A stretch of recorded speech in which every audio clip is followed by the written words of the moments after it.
Hi, I wanted to record a short review of this camera that I have, Canon Legria Mini X. While I was looking for reviews of this camera on YouTube, there were only a few of the videos that gave some of the specifics of this camera, but I didn't actually get a full kind of like understanding if that can be a good camera as your main camera to go to or not. So that is the reason why I'm recording this. So I would like to give my 5 cents just in case that it might be helpful to somebody doing the same thing as I did, googling and trying to find if they should buy this camera or not. Testing the noise suppression in the crowd. Just curious to hear what this will turn out to be.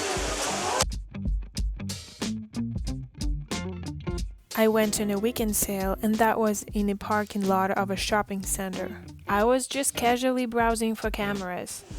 And this is the speech settings, so it should reduce the noise to clearly see. I tried a few audio settings on this camera. It cannot be compared to an external microphone.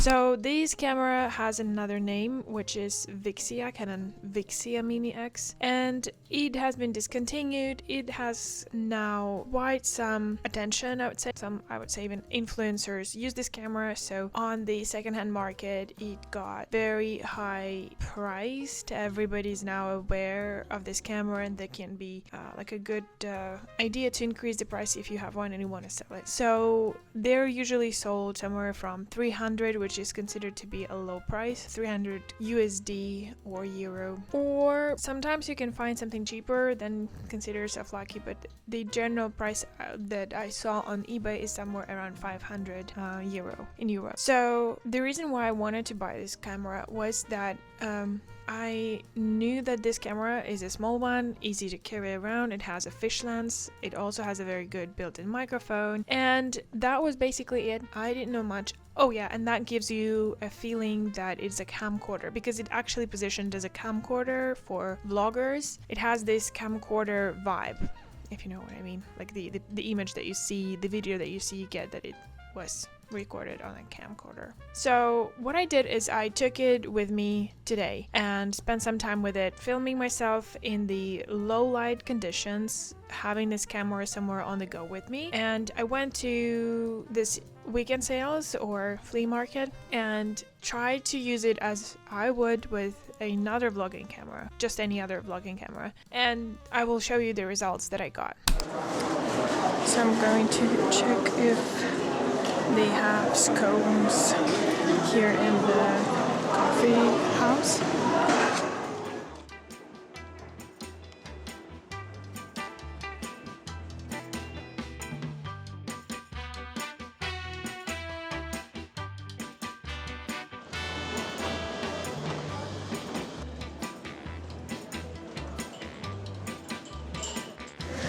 There should be special buns.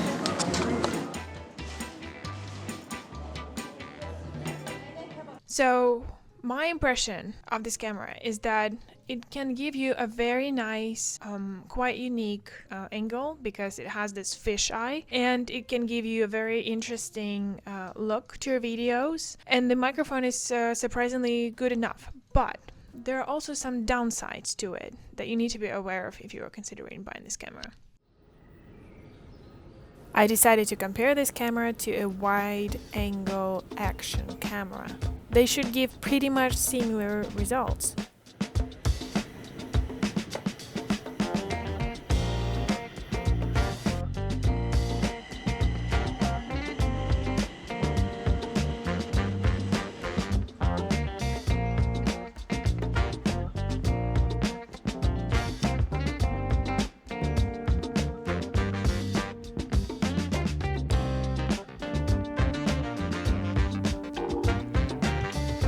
Okay, so after all that, my conclusion is this: it's not a camera for everybody, in a sense that you can just go and grab it and then you'll be fine. You would probably have to look for something else, I would say. That's my personal opinion. Something more stable. It doesn't have a very good stabilizer, or the one that it has is a bit outdated, especially compared to cameras that I'm used to, like these DJI pocket cameras.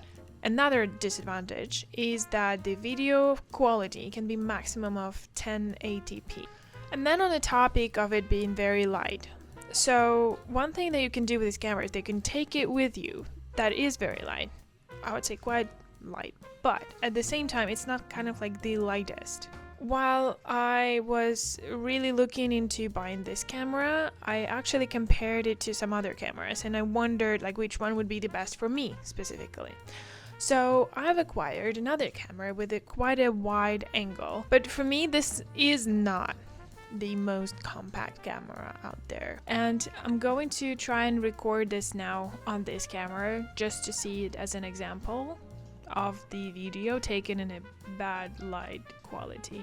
Try and record this now on this camera just to see it as an example of the video taken in a bad light quality. One good thing is, yeah, it can spice up video footage with some extra shots taken from a different angle, from a different perspective, so it can be really cute to incorporate it into the main video. But it is a fun and unusual camera to keep, and I don't know if I'm going to get rid of it yet. I'm gonna give it a try, I'm gonna play with it for a while, and then I will see.